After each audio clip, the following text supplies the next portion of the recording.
할렐루야. 네, 축복합니다. 우리 옆에 분들과 한번 인사할까요? 내가 더 많이 사랑하겠습니다. 내가 더 많이 사랑하겠습니다.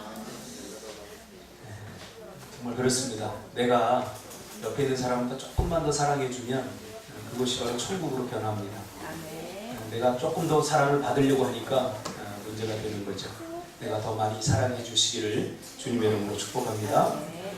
오늘 이 말씀 중심에서 가지 않을 수 없는 길, 가지 않을 수 없는 길이라는 제목으로 하나님 말씀 증거하겠습니다. 제가 이제 50이 넘었는데요. 지나간 시간들을 돌아보면 어떤 길은 정말 내가 가지 말았어야 했던 길이었습니다. 어떤 길은 내가 정말 가야 할 길이지만 정말 가고 싶지 않은 길도 있었던 것 같습니다. 어쨌든 우리는 그 길을 걸어서 지금 여기에 있는 것입니다. 제가 좋아하는 시인 중에 도종환 시인이 있는데 그분의 가지 않을 수 없던 길이라는 시를 한번 제가 읽어드리겠습니다. 오늘 제목도 사실은 이 도종환 시인의 시에서 제가 따온 겁니다.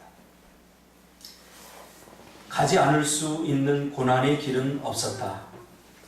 몇몇 길은 거쳐오지 않았어야 했고 또 어떤 길은 정말 발 디디고 싶지 않았지만 돌이켜보면 그 모든 길을 지나 지금 여기까지 온 것이다.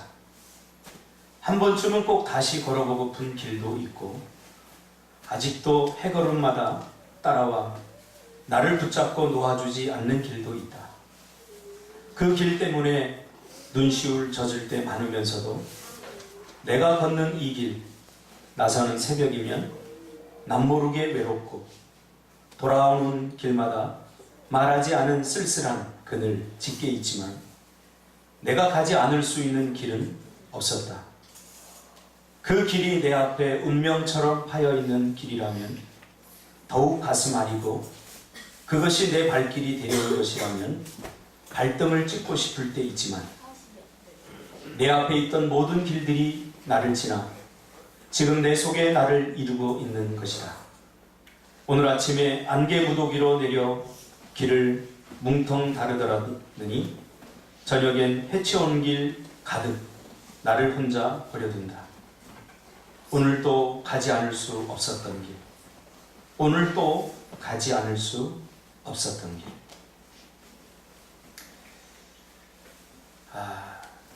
저는 오늘 사도 바울에게 묻고 싶습니다. 사도 바울이 지금까지 걸어온 길에 대해서 오늘 본문은 우리가 잘 아는 것처럼 사도 바울이 이제 마지막 그의 사역의 종지부를 찍으면서 에베소 교회 장로들에게 마지막 설교를 하는 그 설교의 핵심 내용입니다. 정말로 하고 싶었던 이야기죠. 누구나 사도 바울의 삶을 부러워하고 사도 바울 같은 삶을 살지 못해서 우리가 안타까워하고 있지 않습니까? 그런 많은 사람들을 대표해서 제가 오늘 사도 바울에게 한번 묻고 싶어요. 사도 바울 선생님, 당신은 정말 당신이 가셨던 그 길 후회 없습니까? 주님을 위해서 복음 증언하는 일을 하는 그 길을 평생 달려왔는데 정말 후회가 없었습니까? 만약 다시 길을 걷는다면 그래도 당신은 이 복음 증언하는 길을 걷겠습니까? 라고 한번 묻고 싶습니다.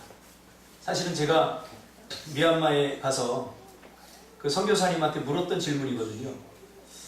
그분이 한국 땅에서 뭐가 부족할 것이 있겠습니까? 부족함이 없이 살 수도 있음에도 불구하고 모든 조건을 다 갖추었음에도 불구하고 과감히 이 한국 땅을 버리고 그 미얀마 땅에 가서 정말 20년 동안 우리 젊은 사람들 말로 개고생을 하지 않았습니까? 늘 그 삶이 이제 궁금했어요. 선교사님, 후회 없습니까? 제가 물어봤어요. 후회 없습니까? 두 번째는 다시 만약에 기회가 주어진데도 선교사님이 미얀마 땅으로 오겠습니까? 이 두 가지 물어봤던 거예요. 오늘 본문은 이런 질문에 대한 사도 바울의 답일 것입니다. 탁월한 학문적 지식과 다양한 삶의 문제를 고민하고 연구했던 철학자였죠, 사도 바울이. 이 사도 바울에게 있어서 그가 섬겼던 유대교는 삶의 이유였고 목적이었고 종교였습니다. 그러기에 이 사도 바울은 유대교를 통해서 구원을 얻을 수 있다고 철석같이 믿었던 사람입니다. 그래서 유대교 외에 다른 종교는 없어져야 한다고, 가짜라고 믿었고, 유대교를 위협하는 세력을 몰아내는 것이 신앙이라고 생각했던 것입니다. 그래서 그는 예수를 추종하는 사람들을 잡아 죽이려고 가다가 다메섹에서 주님을 만나게 됩니다. 그리고 그는 예수가 진리이고 구원자임을 확신하게 되었던 것입니다. 그 후에 이 사도 바울의 모든 삶은 완전히 바뀌어버렸습니다. 유대교를 믿던 열심의 방향이 예수를 믿는 것으로 방향 전환이 된 것이 아닙니다. 착각해서는 안 돼요. 원래 이 사도 바울이 열심히 있었기 때문에 어떤 종교를 섬겨도 그는 이렇게 열심히 믿었을 거야 라고 방향 전환을 한 것이 아닙니다. 그는 지금까지 한 번도 경험해보지 못한 삶을 예수를 만남으로 추구하게 된 것입니다. 그는 학문적 사고가 발달했기 때문에 그래서 곧바로 복음을 증언하는 현장으로 간 것이 아닙니다. 여러분, 우리가 성경을 읽으면 잘 알겠지만 그는 다메섹 도상에서 주님을 만난 그 감격적인 감동을 가지고 여전히 그가 가지고 있었던 것은 학자적 어떤 자질이었어요. 그래서 이게 정말인가? 이게 진짜인가? 학문하는 첫 번째가 뭡니까? 의심하라 아닙니까? 내가 주님을 만났는데 이 주님을 만난 것이 진짜인가? 이분이 정말 구원자인가? 이것을 조금 더 심화적으로 알기 위해서 그는 다른 사람들을 찾아간 것이 아니라 복음의 현장으로 간 것이 아니라 아라비아 광야로 갔습니다. 아라비아 광야에서 아무도 없는 그곳에서 3년간 하나님과 함께 동행하는 시간을 가졌던 것입니다. 그곳에서 그의 모든 신학적이고 그리고 신앙적인 모든 베이스가 갖추어진 거죠. 우리도 좀 주님을 만나면, 제가 개척을 해보니까 주님을 만나면 열심히 있지 않습니까? 바로 사역에 투입을 해버려요. 그러다 한국교회 성도들이 지쳐버린 거예요. 조금 이런 광야를 하나님과 동행하면서 우리 안에 그동안 세상을 살아가면서 가졌던 때를 좀 벗겨버리고 악한 습관들을 버려버리면서 주님과 동행하면서 함께하는 그런 조용한 시간들을 가질 수 있는 시간을 좀 마련하는 것이 교회에서 굉장히 중요하다라고 저는 생각을 합니다. 오늘 본문은 그렇게 살았던 그의 지나온 삶을 돌아보면서 마지막 그의 사역과 삶을 정리하며 에베소 교회 장로들과 성도들에게 고백하는 장면입니다. 우리는 모두 연약한 사람들이기에 지나온 시간들을 되돌아보면 아마 후회 없이 살 만큼 나는 완벽한 삶을 살았다 라고 말할 수 있는 사람이 아마 없을 겁니다. 저도 주님을 만나고 정말 멋지게 한번 살아보자 그렇게 결심하고 신학을 하고 또 목회를 제가 한 11년째 지금 하고 있는데 돌아보면 정말 허물투성이고 후회가 참 많습니다. 그러나 오늘 사도 바울은 뭐라고 고백합니까? 내가 달려갈 길과 주 예수께 받은 사명 곧 하나님의 은혜의 복음을 증언하는 일을 마치려 하면은 나의 생명조차 조금도 귀한 것으로 여기지 아니하노라. 사도 바울은 인생은 이렇게 사는 것이다 라고 지금 말하고 있는 거죠. 제가 많은 사람들에게 실망한 게 뭐냐면 잘 살아보자는 거예요. 행복하게 살아보자는 거예요. 근데 어떻게 사는 것이 잘 사는 것이고 어떻게 사는 것이 행복하게 사는 것인지 몰라요. 잘 많은 사람들. 유일한 답은 하나예요. 돈 많이 벌어서 좋은 직장 가져서. 그럼 그런 사람들이 정말 행복하게 살아야 되고 잘 살아야 되는 것처럼 보여야 되는데 그렇지 않다라는 거예요. 그 이유에 대해서 제가 설명하지 않았습니까? 왜냐하면 대한민국 사람들은 세계에서 자본주의 지지율이 가장 높기 때문에 돈만 있으면 다 되고 돈만 있으면 다 행복하다라고 믿기 때문에 거기에 기독교도 좀 편승을 하는 것 같아요. 기복주의. 성경이 가르쳐주는 삶은 그것이 아닌 것 같아요. 제가 모든 것을 다 포기하고 여기로 내려온 이유 중에 하나도 그거예요. 모든 사람들이 똑같은 생각을 가지고 목회를 하고 똑같은 것을 꿈꾸고, 나중에 보니까 뭐 세상 사람들이 꿈꾸는 거 다 별로 다 다르지 않아요. 교회를 성도들이 좀 이렇게 많이 모이고 커지면 뭐 어깨에 힘주고 목회하고. 제가 생각해봤어요. 이렇게 살아서 정말 행복할까? 저는 행복할 것 같지 않아요. 작은 교회를 선언하고 정말 다 놓고 올 때는 인간적으로 굉장히 힘들었죠. 아까도 말했듯이 이제 반주자도 새로 이제 하나도 못하는 친구들 반주부터 해서 모든 것들을 새로 시스템을 갖추고 그야말로 제2의 개척인데요. 제가 인천에 있을 때는 이제 개척교회를 좀 벗어나서 이제 조그만 오리심 모이고 좀 할만했거든요. 근데 그걸 다 버리고 온다는 것이 이게 결코 쉽지 않은 일이었어요. 그러나 과감히 버릴 수 있었던 이유 중에 하나는 그 끝이 무엇일까에 대해서 고민했기 때문에, 기도해봤기 때문에 그래요. 저희 목회하는 선배님들을 이렇게 보면 물론 다 그렇진 않지만 일부 사람들은 그렇게 해서 교회를 성장하고 큰 교회가 됐는데 가만히 제가 이렇게 관찰해 본 바에 의하면 뭐 별로 그렇게 행복해 보이지 않았어요. 뭐 1000명, 2000명 모이는데도 늘 동국정했었고, 물론 그것이 인생이고 삶이긴 하지만 그렇게 행복해 보이지 않았어요. 그럼 나도 그 길을 따라가면 나도 그럴 것이다라는 생각에 머무르자 이게 가슴이 막 두근거리면서 나만이 할 수 있는 것, 내가 할 수 있는 그런 목회를 하자. 그래서 저희 제자들과 함께 1년 전에 여기로 내려왔습니다.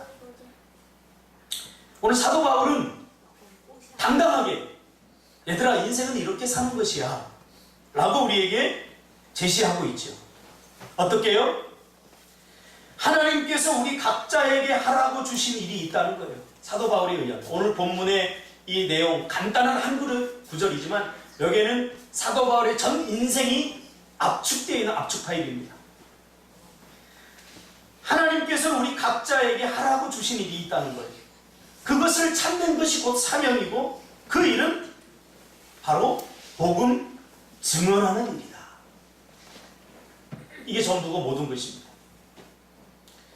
그것 때문에 우리가 이 땅으로 부름을 받았다는 거죠. 대부분의 사람들은 구원받으면서 끝내려고 합니다. 나 구원받았어. 이제 난 구원받았으니까 이제 딱 끝이야. 그러니 이제는 좀 내가 하고 싶었던 것 좀 하면서 내가 원하는 삶을 좀 살아보자. 왜? 난 죽어도 천국 가니까. 난 구원받았으니까. 우리는 반드시 기억해야 됩니다. 죄인에게 복음이 구원의 기쁜 소식이라면 이미 구원받은 하나님의 백성에게 또 다른 복음은 우리의 삶에 대한 하나님의 계획과 선한 목적이 있다는 것을 알고 사명의 삶으로 전환해야 됩니다. 왜 구원시켜 주셨냐고 말이죠. 무엇 때문에? 그냥 우리를 죄와 사망 가운데 고통당하는 우리를 단순히 구원하는 것이 하나님의 목적이 아니라는 거예요. 그 구원받은 그 사람을 통해서 하나님은 뭔가를 하고 싶었던 것입니다. 하나님의 기쁨을 같이 나누고 싶었던 것입니다. 그래서 하나님은 우리를 동력자로 부르셨다는 사실입니다. 에베소서 2장 10절에 보니까 우리는 그의 만드신 바라 그리스도 예수 안에서 선한 일을 위하여 지음받은 자니 이 일은 하나님이 전에 예비하사 우리로 그 가운데 행하게 하려 하시니라. 그렇죠? 왜 우리를 구원해 주셨다고 했어요? 선한 일을 위하여 지음받았다. 저는 구원받을 때도 감격이 있었지만 사실은 지금이 더 좋아요. 구원받은 내가 부족하고 연약하지만 그래도 하나님이 나에게 주신 나만이 할 수 있는 일, 다른 사람은 할 수 없어요. 하나님은 나만이 할 수 있는 그 일을 통해서 영광 받으시기를 원하셔요. 할렐루야. 여러분도 마찬가지예요. 우리가 너무 큰 꿈을 가지고 있어요. 그냥 나만이 할 수 있는 그 일로 하나님께 영광 돌릴 수 있게 하기 위해서 하나님은 나를 구원해 주셨다는 거예요. 그걸 발견하는 것이 사명이라는 거죠. 그래서 굳이 미얀마라고 하거나 선교사라고 하거나 목회자가 그럴 필요가 없어요. 지금 나의 이 삶의 현장에서 내가 할 수 있는 그 일로 하나님께 찬양하고 하나님께 예배하고 하나님의 일을 감당하는, 하나님 그것을 너무나 간절히 원하시기 때문이죠.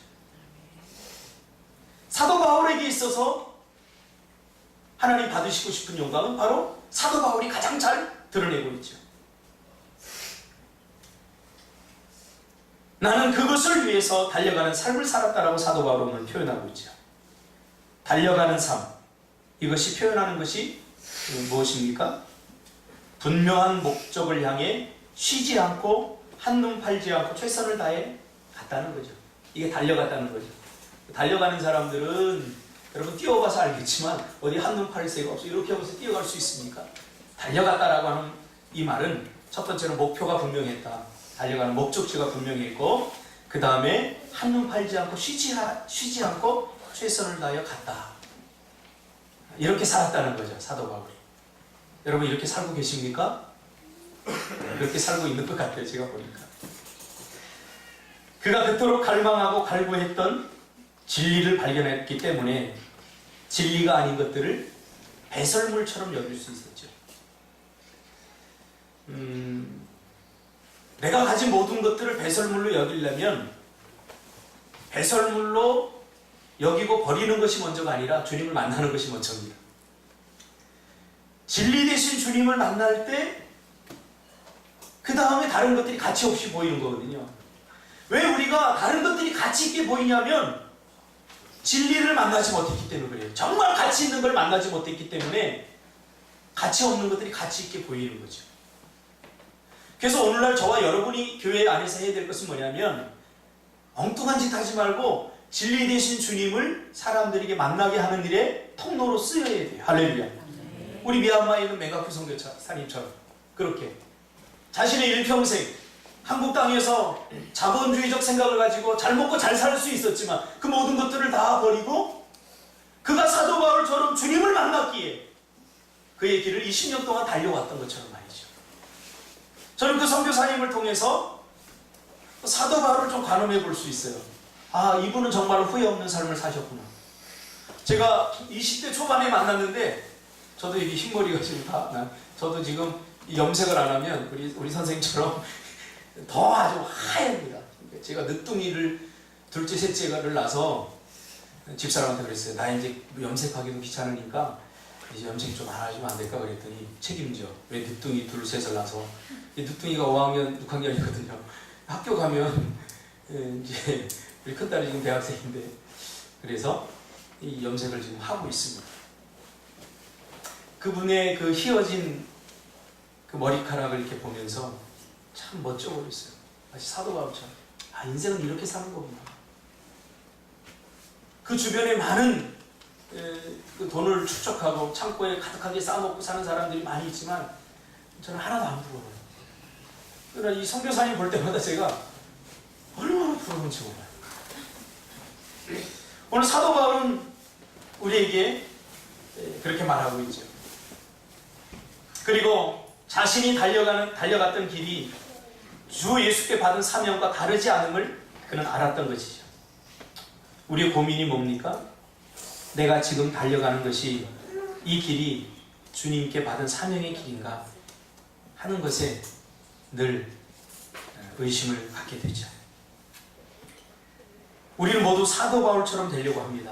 그 이면에는 욕심이 도사리고 있는 것을 발견하게 됩니다. 고린도전서 11장 1절에 보면 사도 바울이 이렇게 고백하거든요. 내가 그리스도를 본받는 자 된 것 같이 너희는 나를 본받으라. 사도 바울이 우리에게 이 성경을 읽는 청중들에게 자신을 본받으라고 한 것은 그가 주님을 따르던 모습이었지 자신의 그 외의 인간적인 매력을 본받으라고 한 것은 아닙니다. 내가 최고의 학문의 경지에 이르렀고 가문도 좋고 그런 것들. 그러나 그것은 사실 사도 바울이 배설물로 여겼던 거거든요. 그러니까 고린도서 11장 1절에 사도 바울이 고린도 교회 성도들을 향해서 나를 본받으라고 한 것은 나처럼 주님을 따라야 된다 라고 한 것이죠. 인생의 마지막에 자신의 삶을 정의하면서 우리는 이렇게 말할 수 있어야 됩니다. 저는 기도 중에도 매일 잘못했습니다만 하는 기도는 별로 저 안 좋아해요. 물론 우리가 연약하기 때문에 잘못하죠. 그래서 하나님 앞에 정말 잘못한 것을 가지고 나와서 참회해야죠. 그러나 감동도 없이 아무 생각 없이 하나님 잘못했습니다. 그 다음에 또 잘못했습니다. 또 잘못했습니다. 마치 앵무새가 똑같이 그냥 외운 것을 반복하듯이 하는 그 기도 별로 좋아하지 않아요. 잘못했다면 하나님께 회개하고 그 잘못한 것에 관해서 우리가 피 흘리기까지 싸우는, 죄와 싸우는 그런 삶의 흔적들, 몸부림들이 있어야 되는 거죠. 하나님은 우리 각자에게 자신이 할 수 있는 일을 주셨고 그것을 자신의 모습으로 자신만이 할 수 있는 것을 통해서 하기를 원하십니다. 그래서 우리는 굳이 다른 사람처럼 다른 사람을 흉내낼 필요가 없습니다. 다른 사람과 비교할 필요도 없어요. 이 김광현 집사님 전부째 오후에 나눔할 때 후배가 잘 되니까 배가 아프더라. 같이 하는 사람이. 충분히 공감합니다. 왜 배가 아프냐면 저도 마찬가지예요. 저도 배가 아플 때가 있어요. 저도 학교 다닐 때 나보다 공부도 못했던, 목회도 못할 것 같은 찌질이, 아니 이렇게 말하면 안 되죠. 목사님들, 이미 목사님이 됐는데 그런 양반들이 목회를 잘하는 거 보면, 지금도 SNS 뜨는 거 보면 네가 뭔데? 매일 수업 시간에 수업도 안 듣고 도망다니고 이러더니 목회는 이렇게 잘해? 물론 국소수입니다, 여러분. 대한민국의 목사님 다 그렇지는 않아요. 그런 걸 볼 때마다 하나님 뭐죠? 라고 막연하게 그런 생각이 들어요. 근데 왜 그러냐면 비교할 때, 경쟁하려고 할 때. 신앙은 경쟁이 아니에요. 경주죠. 나 자신과의 싸움이지 다른 사람과 비교해서 열등감에 빠지고 혹은 우월감에 빠지고 그럴 필요가 없다는 거예요. 그런 것이 시간 낭비해서는 안 돼요. 그래서 여러분들 지금까지 살아온 인생을 돌아보면서 다른 사람들과 비교해보면 때로 초라해질 수 있어요. 그러지 말라는 거예요. 사도 바울의 삶은. 여러분이 충분히 예수를 믿은 것만으로 충분히 성공한 인생입니다. 할렐루야. 이제 얼마나 더 성공해야 됩니까? 이제는 좀 나누고 베풀고 살아야 됩니다. 사도 바울은 그런 삶을 살았다는 거죠. 그래서 우리는 굳이 다른 사람처럼 다른 사람을 흉내낼 필요도 없고 다른 사람의 성취나 성공을 부러워할 필요도 없어요. 중요한 게 뭐예요? 내가 나의 삶을 살고 있느냐, 하나님이 나에게 주신 환경 속에서 나만의 은사로, 나만의 사역으로 하나님을 섬기고 있느냐 없느냐, 그거죠. 제가 싫어하는 사람이 있어요. 어떤 사람은 여름만 되면 더워 죽겠네요. 더워서 죽는 삶을 여름 동안에 살다 겨울 되면 어떤 줄 아세요? 그 사람 추워 죽겠다. 여름은 원래 더운 거고요, 겨울은 원래 추운 거예요. 그러니까 받아들이고 살아요. 여름은 덥구나. 거기에 맞는 삶을 사는 거예요. 이것은 이래서 못하고 저것은 저래서 못해요. 언제 주를 한번 섬겨보겠습니까? 그냥 지금 이 모습 속에서 내가 할 수 있는 그 작은 부분이 있어요. 그걸로 하라는 거죠. 굳이 할 수 없는 걸 하다 보니까 나 이러다가 신앙생활 못하겠으니까 나 신학해야 돼. 그리고 하던 일 때려치우고 온전히 주를 섬기기 위해서 신학교를 가는 거죠. 반대입니다. 그럼 누가 성도 됩니까? 전부 다 신학생활을 되는 거죠. 지금 할 수 있는 그 자리에서 예배하라는 거예요. 내가 할 수 있는 것으로 하라는 거예요. 할 수 없는 것으로 하지 말고. 우리가 지금 예배할 수 있잖아요. 우리 찬양할 수 있잖아요. 우리가 할 수 있는 것, 그것으로 하자는 거죠. 굳이 할 수 없는 것을 떠올리면서 내가 못하겠다, 다음에 하겠다 라고 미루지 말자는 거죠. 하나님의 시간은 항상 지금이기 때문에. 저는 어떤 권사님이 한 고백을 들었어요. 제가 전도사 때, 전도사님 다음에 하다가 제가 여기까지 왔습니다. 대학 가면요, 취업하면요,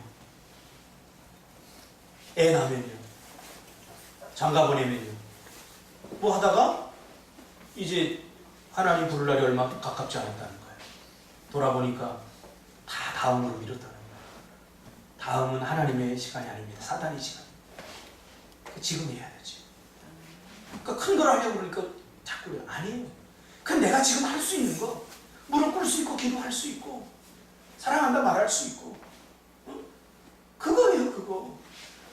너무 우리가 신앙을 거창하게 포장하려고 해요. 그러지 말자는 거죠. 이제 내가 할 수 있는 그 작은 거, 그걸 드리자는 거죠. 마치 오병이의 기적에 그 작은 아이가 물고기 2마리와 들떡 5개를 드렸듯이, 그게 전부였기 때문에, 그게 가진 전부였기 때문에. 뭐 하나님이 뭐 황금 뭐 1억을 원합니까? 아니에요. 지금 가지고 있는 그것 좀 나누자는 거예요. 나누면 나머지는 하나님께서 하셔요. 드리면 하나님께서 5,000명을 먹이고 남기신다고요. 할렐루야. 우리 그거 하자는 거죠. 다른 거 하지 말자. 그러므로 사명이란 굳이 나를 버리고 다른 사람이 되려고 하는 데서 벗어나서 자기를 찾고 자기다움을 찾는 것, 그것으로 뭔가를 하는 것입니다. 저는 애초부터 자녀 교육에 대한 생각을 분명히 했습니다. 자녀를 어떻게 키울까 고민하다가 우리 아이들은 행복한 아이로 키우자. 그래서 일단 공부하는 것들을 다 내려놨습니다. 근데 그 쉬웠던 것만 아닙니다. 왜냐하면 친구들이, 우리 큰딸 친구들이 좋은 학교 가고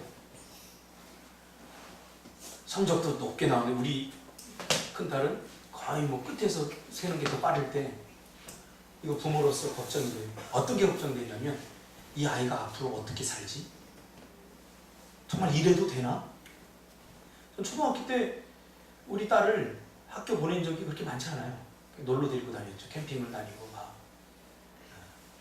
1학년 때는 다행히 우리 교회 집사님이 선생님이셔서 박감주 선생님이라고, 또 가요 부목사님? 그만 가세요 그러더라고요. 애도 공부해야죠. 애가 혼란스러워서 공부 못해요. 그래도 갔어요. 지금 키우고 보니까 좋은 게 하나가 있는데 정서적으로 좋더라고요. 애가 조금만 일해도 감사하고 행복을 느낄 수 있어요. 뭐 큰 게 아니라 요만한 것 갖고도 감사하고 행복해하는 걸 보면서 조금씩 제가 기도하고 키워왔던 것들이 확신이 들어요. 그리고 뭐 별로 좋지 않은 대학이긴 하지만 그래도 열심히 최선을 다해서 이렇게 공부하는 것을 보면서 제가 뭐 공부 안 할 때는 정말 막 패고 싶더라고요. 아니 아빠가 공부하라고 안 했는데 좀 알아서 하면 안 되는데 알아서 절대 안 하더라고요.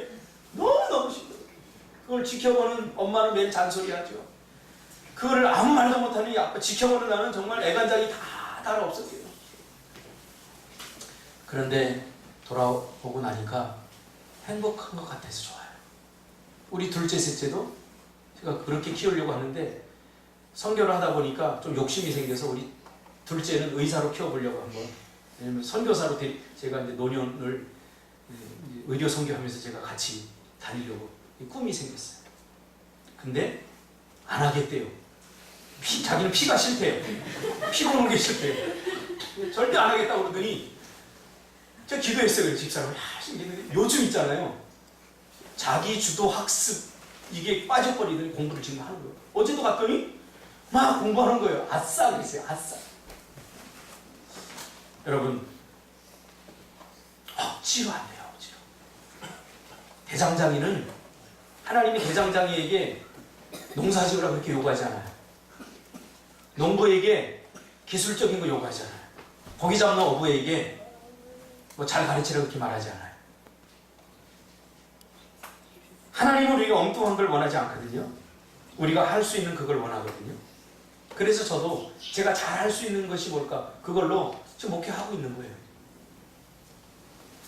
많은 사람들이 이렇게 해야 된다 저렇게 해야 된다 다 틀을 짜놨는데 저한테는 안 맞는 옷이었거든요. 너무 힘들었거든요. 제가 위선자처럼 보였거든요. 그래서 제가 할 수 있는 목회를 제가 지금 제 제자들과 이렇게 해나가고 있는 거예요. 여러분 자꾸 다른 사람이 되려고 하지 말고 내가 할 수 있는 그것으로 하나님께 영광 돌리시기를 주님의 이름으로 축복합니다. 그것이 아름다운 거죠. 농부가 열심히 농사 현장에서 땀을 흘리는 그것을 보면 얼마나 아름답습니까? 그렇죠? 하나님은 그것을 원하셔요. 농부에게 가서 고기 잡아라 그러면서 고기 못 잡는다고 때리시고 그런 건 아니거든요. 그러므로 사명이란 거창한 것이 아닙니다. 오늘 사도 바울은 그것에 생명을 바쳤다라고 말합니다. 인생을 바쳤다는 거죠. 여러분은 지금 무엇에 인생을 바치고 계십니까? 인생을 바치고 하는 그 일이 여러분에게 어떤 결과를 가져다 줄 것이라고 기대하고 계십니까? 저는 지금도 잊지 못합니다. 그 박노자 교수가 했던 이야기. 한국 사람들은 자본주의 지질이 제일 높아서 잘 살자, 좋은 대학 가자. 그래서 와봤더니 지역을 경험합니다. 야, 대학 가면, 야, 좋은 직장 가지면. 그래서 요즘 88세대 젊은이들이 얼마나 지금 고통당하고 있습니까? 와보니까 정말 대학 가면 모든 것 다 해결됩니까? 좋은 직장 가지면 정말 해결됩니까? 직장이 없는데? 이거 누가 이렇게 만들어요? 이 수많은 젊은이들에게 누가 이렇게 절망을 줘요? 우리가 그 세속의 거대한 흐름을 비껴나서 이제 젊은이들, 똑똑한 젊은이들, 나만의 삶, 하나님이 나에게 주신 삶을 스스로 개척하고 그 길을 걸어가야 돼요. 다른 사람들이 하니까 다 그 길에 뭔가 있는 것처럼 착각하지 말고 내가 가야 하는 그 길. 오늘 사도 바울처럼 이 너무 좋아요. 사도 바울은 자기만이 걸을 수 있는 길을 걸었거든요. 로마서 11장 29절. 하나님의 은사와 부르심에는 후회함이 없기 때문입니다. 할렐루야.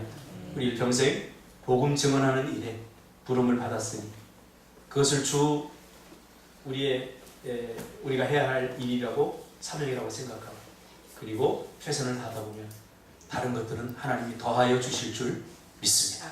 기도하겠습니다.